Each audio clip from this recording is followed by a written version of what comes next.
Grieve साध साध सब नेक हैं, आप अपनी ठोरे। जो सतलोक ले जाएंगे वो साधु कोई और।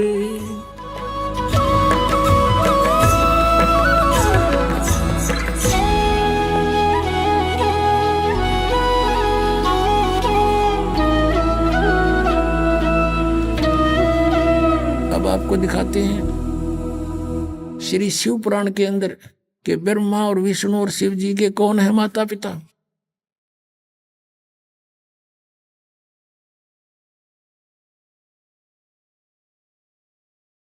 पुण्यात्माओं, यदि ये सदग्रंथ आज भी संस्कृत में होते तो ये दास भी आपके रूबरू नहीं कर सकता है सच्चाई को, भले ही आप शिक्षित हो चुके हो। अब पुराण भी अनुवाद उन्हीं के द्वारा किया हुआ, गीता प्रेस गोरखपुर वालों से, और उनमें स्पष्ट लिखा हुआ है। और इनके आज तक समझ में नहीं आई ये कहानी के है, इनके माता पिता लिख रखे और आज तक हमें नहीं बता पाए। क्योंकि कहते हैं मोती मुक्ता दर्शत नाई, ये जगह सब अंदरे, लिखत के तो नैन चश्मे इनका फेरा मोतिया बंदरे। इनका मोतिया बंद हो रहा था, किसी का मोतिया बंद हो जाए आंखों में आंखें स्वस्थ दिखाई देती है, जैसे इसको खूब दिखता होगा, पर उसने दिखता कती नहीं। तो ये दिखे थे विद्वान संस्कृत भाषा बोला करते, हमने देखे सोचा कि मैं ऋषि हैं, इन्हें घोट रखी है, पुराण सारे संस्कृत बोल रहे हैं। आज देखा वेदों और गीता के बारे में इनको कह का पता नहीं था, इन विद्वानों को, मंडलेश्वरों को, महर्षियों को। और परमेश्वर ने आके 600 वर्ष पहले जिसको ये अशिक्षित कहा करते थे कि वो क्या जाने वेदों और ग्रंथ सदग्रंथों के पुराणों के बारे में, संस्कृत भाषा जानता नहीं। परमात्मा ने संस्कृत भाषा की आवश्यकता नहीं, वो सारी भाषाओं को समझते हैं। और जो उन्होंने जो अपने द्वारा रची हुई सृष्टि और सारा कुछ उसके सामने रचा गया तो वो सब कुछ ठीक बोलेगा। अब देखो शिव पुराण, संक्षिप्त शिव पुराण, गीता प्रेस गोरखपुर से प्रकाशित, संपादक हनुमान प्रसाद पोदार, प्रकाशक में मुद्रक हैं गीता प्रेस गोरखपुर, गोविंद भवन कार्यालय कोलकाता का संस्थान। इसके 98वें पृष्ठ से हम पढ़ना शुरू करेंगे। रुद्र संहिता 98वें पृष्ठ के बिल्कुल नीचे आते हैं, 5वां अध्याय का यह अंत है, एंड है। अपने पुत्र नारद की यह बात सुनकर लोग पिता में ब्रह्मा वहां इस प्रकार बोले। ये 5वां अध्याय समाप्त हुआ। इसका आगे यहाँ प्रकरण शुरू हो जाता 6ठे में। ब्रह्मा जी ने कहा, ब्रह्मन अपने पुत्र नारद से कहा, देव शिरोमणे, तुम सदा समस्त जगत के उपकार में लगे रहते हो। तुमने लोगों के हित की कामना से बहुत उत्तम बात पूछी है। जिसमें समस्त चराचर जगत नष्ट हो गया था, सर्वत्र अंधकार ही अंधकार था, कुछ भी नहीं था। उस समय तत् सद ब्रह्म, इस श्रुति में जो सत सुना जाता है एकमात्र वही शेष था। ये 99वें पृष्ठ पे पढ़ा अपन। अब 100 पृष्ठ पे आते हैं, ये 100 पृष्ठ पे है, यहाँ नीचे आते हैं। जिस परब्रह्म के विषय में ज्ञान और अज्ञान पूर्ण उक्तियों द्वारा इस प्रकार विकल्प किए जाते हैं। अब ब्रह्मा जी का ज्ञान सुन लो, कुछ ज्ञान, कुछ झूठा कुछ सच्चा, यानी ज्ञान अज्ञान दोनों के विषय जो हमने सुना है वो बता रहा हूं। उसने कुछ काल के बाद द्वितीय की इच्छा प्रकट की, उसके भीतर एक से अनेक होने के संकल्प उदित हुए। तब उस निराकार परमात्मा ने अपनी लीला शक्ति से अपने लिए मूर्ति की कल्पना की। ये कहे निराकार हो ब्रह्म, और फिर कहते हो मूर्ति बन गया, वो छुपा रहता है। गीता जी अध्याय नंबर 7 के श्लोक 24-25 में ये काल बोल रहा, गीता कहता मैं अपनी योग माया से छुपा रहता हूँ, सबके सामने नहीं आता। तो ये क्या करता, अपने कभी शिव के रूप में, अपने पुत्र के रूप में, कभी किसी को ब्रह्मा के रूप में दर्शन देता है। अब यहाँ ब्रह्मा इसलिए कह रहा है कि वो तब उस निराकार परमात्मा ने अपनी लीला शक्ति से अपने लिए मूर्ति की कल्पना की। वो आकार में आया, क्या बना, जो मूर्ति रहित परम ब्रह्म है, ये ब्रह्म को परम ब्रह्म बोल रहा है, उसी की मूर्ति भगवान सदाशिव है। युग काल जो है सदाशिव रूप में प्रकट हो गया। अर्वाचीन और प्राचीन विद्वान उन्हीं को ईश्वर कहते हैं। एक उस समय एकाएक ही रहकर स्वेच्छानुसार विहार करने वाले उन सदाशिव ने अपने विग्रह से स्वयं ही एक स्वरूप भूता शक्ति की सृष्टि की, यानी अपने शरीर से एक स्त्री निकाली, ये न्यू कहना चाह रहा है ब्रह्मा। जबकि आपने सृष्टि रचना के अंदर परमेश्वर के द्वारा बताई यथार्थ ज्ञान सुना हुआ है, वो सच्चाई है, उसका कुछ मिलता जुलता ज्ञान ये दे रहा है। उनके अपने श्रेयंग से वो कभी अलग होने वाली नहीं थी। उस पराशक्ति को प्रधान प्रकृति गुणवती माया बुद्धि तत्व की जननी तथा विकार रहित बताया गया है। दुर्गा को प्रकृति भी कहते हैं, प्रधान भी कहते हैं। अब याद रखना, गीता जी के 14वें अध्याय के अंदर उत्पत्ति बताएंगे जो ब्रह्मा और विष्णु जी की, ये प्रधान और प्रकृति दुर्गा के लिए कहा है। यहाँ देखना, वह शक्ति अंबिका कही गई है, उसी को प्रकृति सर्वेश्वरी त्रिदेव जननी नित्ता और मूल कारण भी कहते हैं। त्रिदेव जननी, ओह, तीनों भगवानों तीनों देवताओं की, ब्रह्मा विष्णु महेश की माता। परमात्मा ने कहा है, अब मैं तुमसे कहूं चिताई, त्रिदेवन की उत्पत्ति बाई 600 वर्ष पहले आज से, और यही आज यानी पुराणों में विद्यमान है। त्रिदेव जननी नित्ता मूल कारण भी कहते हैं। सदाशिव द्वारा प्रकट की गई उस शक्ति की 8 भुजाएं हैं। कति क्लियर कंसेप्ट हो गया। नाना प्रकार के आभूषण उसके अंगों की शोभा बढ़ाते हैं। वह देवी नाना प्रकार की गतियों से संपन्न और अनेक प्रकार के अस्त्र शस्त्र धारण करती है। वो एकाएक नहीं होने पर भी वह माया संयोग वसात अनेक हो जाती है। जैसे इस दुर्गा ने 3 रूप धारण किए थे, सावित्री, लक्ष्मी और पार्वती का, और समुद्र में छुप गई थी, अलग भी रही थी। ये एक सिद्धि बहुचोल्य धारा एक सिद्धि होती है। और वे जो सदाशिव हैं उनको परम पुरुष ईश्वर शिव शंभु और महेश्वर कहते हैं। ये काल की डेफिनेशन बताई जा रही है। यहाँ देखना, यहाँ क्लियर हो जाएगा 101 पृष्ठ पे। यहाँ देखना, वे अपने सारे अंगों पर भस्म रमाए रहते हैं। उन काल रूपी ब्रह्म ने, सदाशिव कहो काल रूपी ब्रह्म कहो, एक समय शक्ति के साथ, नाथ नहीं, शक्ति सहित यानी दुर्गा के साथ शिवलोक नामक अक्षेत्र का निर्माण किया था। उस उत्तम अक्षेत्र को काशी कहते हैं। वह परम निर्वाण या मोक्ष का स्थान है, जो सबके ऊपर विराजमान है। वे प्रिय और प्रियतम शक्ति और शिव जो परमानंद स्वरूप है, उस मनोरम क्षेत्र में नित्य निवास करते हैं।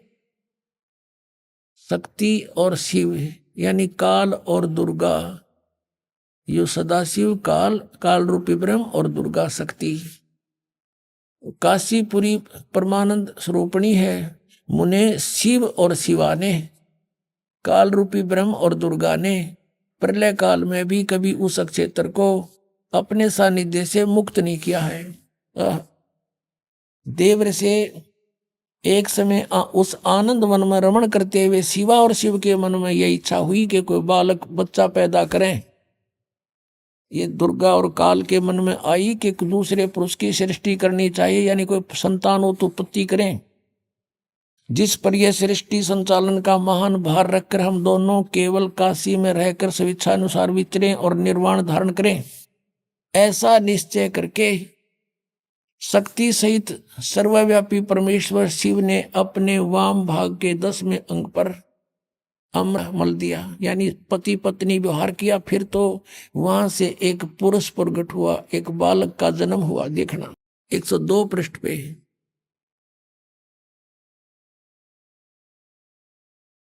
अब शिव बोले, वत्स बेटा, व्यापक होने के कारण तुम्हारा विष्णु नाम विख्यात हुआ। उसका विष्णु नाम धर दिया दुर्गा और काल से उत्पन्न बच्चे का। ये हो गया जन्म काल दुर्गा और काल से विष्णु शब्द हुआ शिव पुराण ने। और ये 5500 वर्ष पहले की लिखी हुई पुस्तक है, आज की नहीं। अब यहाँ देखना, ये 6वां अध्याय समाप्त हो गया। अब 7वें में क्या लिखा है? ब्रह्मा जी कहते हैं, देवर से तत्पश्चात कल्याणकारी परमेश्वर सांब सदाशिव ने पूर्ववत प्रयत्न करके जैसे विष्णु को जन्म दिया, उत्पन्न किया, मुझे भी अपने दाहिने अंग से उत्पन्न किया। अपनात्मा,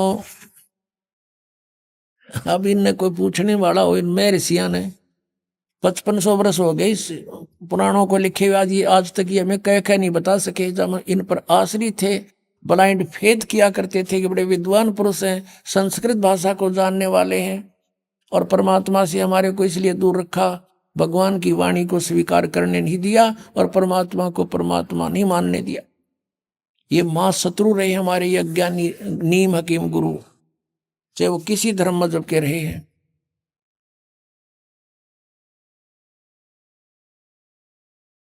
अब यहां पर अब दो तो सिद्ध हो गए कि दुर्गा और काल से शिव और ब्रह्मा जी की, विष्णु जी और ब्रह्मा जी की उत्पत्ति तो स्पष्ट हो गई, कंसेप्ट क्लियर हो गया।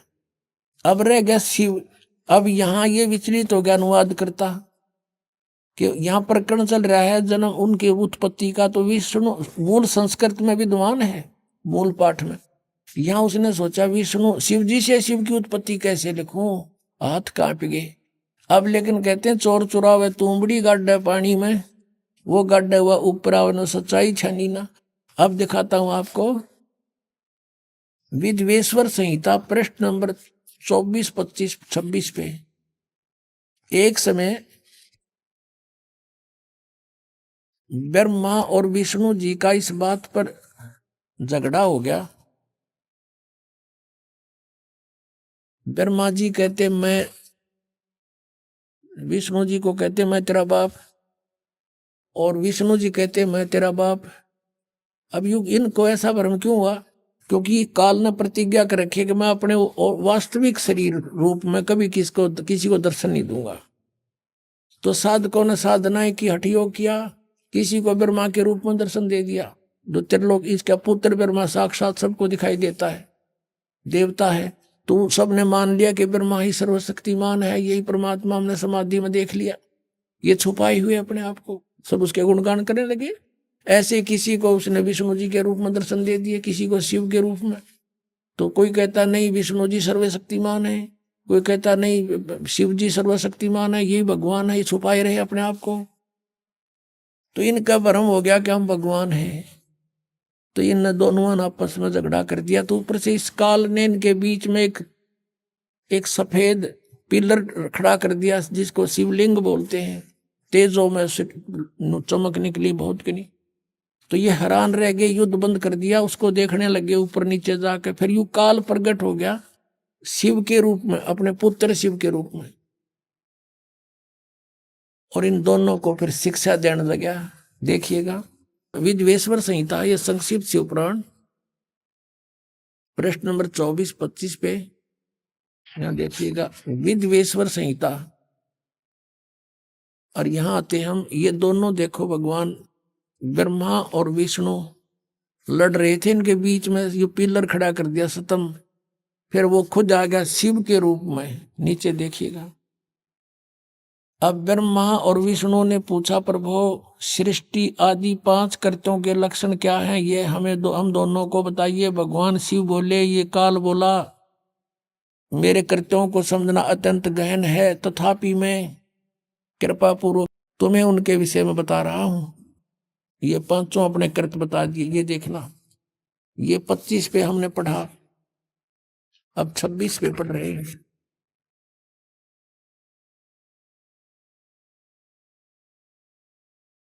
पुत्रों, अब ये काल कहता है ब्रह्मा और विष्णु जी को, पुत्रों तुम दोनों ने तपस्या करके प्रसन्न हुए मुझ परमेश्वर से सृष्टि और सतीथि नामक 2 कृत प्राप्त किए हैं। तुमने, तुम्हारे को जो एक एक विभाग दिया है वो मैंने दिया, पर तुमने पहले तपस्या की, तप के बदले में दिए हैं। ये दोनों तुम्हें बहुत प्रिय हैं।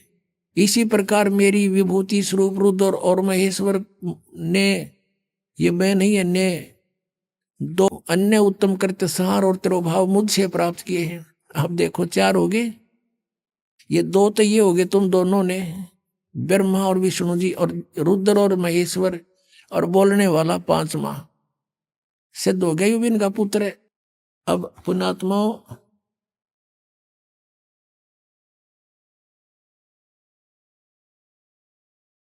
ये ज्ञान परमेश्वर ने 600 वर्ष पहले कहा था धर्मदास जी को, और धर्मदास जी से कहा था तू अभी डंडोरा ना पीटिए इसका, आण देश में फिर इन सब की जो ना गांठ बांध देंगे।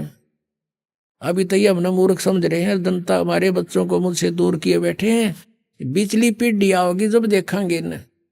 अब सब अक्का बक्का रह गए, अब इनके पास कोई जवाब नहीं। जनता इनसे प्रश्न करती है कि तुम कहाँ सोया करते, मैं ऋषि हो, ये तुमने बैठा बैठा दिया, सारे समाज में भूत बना दिए, शास्त्र विरुद्ध ज्ञान सुना दिया।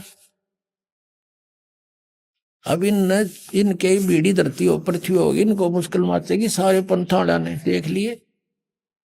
अब ये टीवी पर चलता है, पुस्तक भेज रहे हैं बड़ा बना करके, इसको पढ़कर समझदार बुद्धिमान समाज आज कोई बालक नहीं है। गॉड गिवन माइंड है आज के बच्चों में। अभी न पता ही ना था, कोई विकल्प नहीं था, कोई तुलना करने का कोई तरीका किसी ने बताया नहीं, किसे तुलना करें किसके ज्ञान की।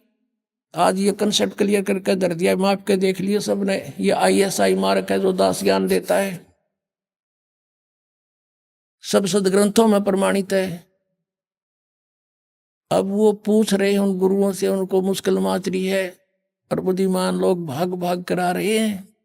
कबीर परमात्मा कहते हैं कि डूबे थे पर उबरे, गुरु के ज्ञान चमक, और बेरा देखा दरदरा उतर चले फड़क। कबीर परमात्मा हमें समझाना चाहते हैं, इन मूर्ख गुरु के पीछे लाग रहे हो, और जब सतगुरु का ज्ञान सुना देखा है तो डूबो होगा हमने। कि पहले बेड़े हुआ करते, नौका के स्थान पर फ्लोटिंग जो है ना, एक फ्लोटिंग बना लिया करते, पूरा लंबा चौड़ा लकड़ी इसका सूखा, और उसको ऊपर फूस फास के ऊपर डाल लेते थे लकड़ ऊंचे ऊंचे, तो वो बेड़ा बोला करते, बेड़ा। और उस बेड़े के ऊपर बैठ के पार करा करते दरिया को, बहुत पुराने समय का वो है। तो कहते परमात्मा कहते हैं कि जब तुम्हें संत मिल जावे सच्चा गुरु, तो इस तरह जंप लगा जाना उस डूबने वाले बेड़े ते, भाग लेना कैसे कि डूबे थे पर उबरे, गुरु के ज्ञान चमक। गुरु के ज्ञान को देखकर ऐसे चमक गए नो, एकदम चौकस हो गए, चौकन्ने हुए कि किसी ने बता दे नो, देख डूबेगा, ये टूटा पड़ा बेड़ा तुम्हारा, आ जाइए, ये बिल्कुल ठीक है, इस पर आ जाओ फटाफट। तो कहते हैं यूं देख कर अपने बेड़े को, टूटे हुए को, एकदम फड़क के कूद गए दूसरे पे। एक सेकंड की भी विचार नहीं करे, डूबे इस पर। तो क्या बताते हैं कि जब तुम्हें ये ज्ञान होगा कि जो ज्ञान तुम्हें प्राप्त है वो डुबोने वाला है, तो ऐसे वहां से तुरंत भागना पड़ेगा, जैसे एकदम जंप लगा कर जान बचाने वाली बात होती है। तो कबीर परमात्मा कहते हैं बेरा देखा डूबे थे पर उबरे, गुरु के ज्ञान चमक। चमक माने नो चौकस हो गए, एकदम चमक का पड़ा करें। और बेड़ा देखा जरजरा, यानी टूटा फूटा, तो नाश डुबोएगा। तो उतर चले फड़क, फड़क के जैसे कोई पशु के पास में जाकर हॉर्न बजा दे, वो एकदम फड़क के भाग गया करे। कहते नो फड़क के कूद गए दूसरे बेड़े पे, यानी ऐसे गुरु को बदल लेना चाहिए। उस नकली गुरुओं को इस तरह तुरंत त्याग देना पड़ेगा आपको जान बचाने के लिए। अब आपको दिखा दिया ये कि ब्रह्मा विष्णु महेश के कोई माता पिता नहीं, और इनके इतिहास में, इनकी जीवनी में लिखा है इनके माता पिता हैं। और जो ये पांचवा कौन है, ये ब्रह्म है, यही गीता का ज्ञान दे रहा है। देखिएगा फिर शिव पुराण, ये वही शिव पुराण है, गीता प्रेस गोरखपुर से प्रकाशित। अब हम उसको पढ़ रहे हैं, 26 पृष्ठ पे आप पढ़ रहे हो, विद्वेश्वर संहिता। अब हम यहाँ आगे थे पढ़ते पढ़ते कि पुत्रों तुम दोनों ने तपस्या करके प्रसन्न हुए मुझ परमेश्वर से सृष्टि और सतीथि नामक 2 कृत प्राप्त किए। ये दोनों तुम्हें बहुत प्रिय हैं। इसी प्रकार मेरी विभूति स्वरूप, मेरे स्वरूप में मेरे जैसे शरीर वाले रुद्र और महेश में भी ने भी 2 उत्तम कृत संहार और तिरोभाव मुझ से प्राप्त किए हैं। तो इसका मतलब हो गया ये पांचवा कौन है, ये ब्रह्म है, काल है, काल रूपी ब्रह्म है। ये यहाँ ये क्या कहता है कि मैंने पूर्व काल में अपने स्वरूप भूत मंत्र का उपदेश किया है, जो ओंकार के रूप में प्रसिद्ध है। वही महामंगलकारी मंत्र है। सबसे पहले मेरे मुख से ओंकार ओम प्रकट हुआ, जो मेरे स्वरूप का बोध कराने वाला है। ओंकार वाचक है, मैं वाच्य हूं। यह मंत्र मेरा स्वरूप ही है। प्रतिदिन ओंकार का निरंतर स्मरण करने से मेरा ही सदा सिमरण होता है। तो ओम का जाप ब्रह्म का है, काल का है। मेरे उत्तरवर्ती मुख से अकार का, पश्चिम मुख से उकार का, दक्षिण मुख से मकार का, पूर्ववर्ती मुख से बिंदु का तथा मध्यवर्ती मुख से नाद का प्राकट्य हुआ है। यानी 5 अवय हैं इसमें, अकार, उकार और मकार और बिंदु और नाद। इन 5 से मिलकर ये ओम बना है। प्रणव, प्रणव बोलते हैं इसके, प्रणव। इस प्रकार 5 अवयों से, 5 अंगों से युक्त ओंकार का विस्तार हुआ। इन सभी अवयों से एकीभूत होकर यह प्रणव ओम नामक एक अक्षर हो गया। ओम इति एकाक्षरम ब्रह्म विहारण मामनुसमरण यह प्रयाति तदन्देहम स याति परमाम गतिम। गीता जी के अध्याय नंबर 8 के श्लोक 13 में गीता का ज्ञान ये ब्रह्म ही दे रहा है, इति सिद्धम। वो कह रहा मेरा एक ओम अक्षर है, नथिंग एल्स। और यहां जो इन्होंने नकलियान बना रखा है ना, ओम नमः शिवाय, ये 5 अक्षर का मंत्र है। ये ओम नमः शिवाय कोई मंत्र नहीं है मूल पाठ में। ये अनुवाद करता कि अपनी अड़ंगा अड़ाया हुआ है, इसलिए ये गोठ लिया ओम नमः शिवाय, ओम नमः शिवाय। अरे तो सीधा ओम मंत्र बता रहा है, नथिंग एल्स। अपने आत्मा एक तो ये सद हो गया कि गीता जी का ज्ञान ये काल रूपी ब्रह्म ही बोल रहा था। ये यहां भी कह रहा है मेरा ओम मंत्र है। ये ब्रह्मा विष्णु महेश का पिता है, दुर्गा इनकी माता, इति सिद्धम।